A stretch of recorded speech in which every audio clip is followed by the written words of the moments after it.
Welcome to Blizzard Fire. We hope this video helps fire up your solution.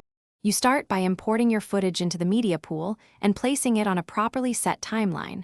Frame rate matters for color continuity. Once done, open the color page so your tools and scopes are visible. Select the clip and add a new serial node with Alt+S.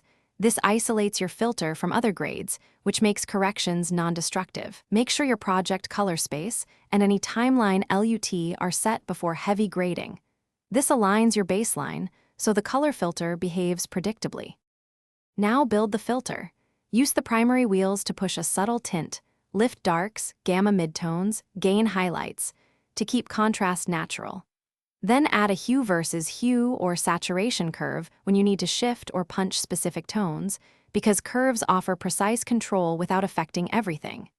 If you need selective treatment, use the qualifier to key a color range like skin or sky. Then clean it with the matte controls and a slight blur so the transition looks organic. That preserves detail while applying the filter. Finish by refining exposure and removing noise. Apply noise reduction before sharpening and put sharpening on a separate node at the end. Check scopes. The waveform confirms exposure, and the vector scope ensures skin tones remain natural. This is why you don't rely only on your monitor. Once satisfied, set deliver settings with the correct codec and color profile, render a short test clip, and save a version project backup. If colors look off after export, verify timeline LUTs and monitor calibration first. Thanks for watching. If you found this helpful, don't forget to like and subscribe.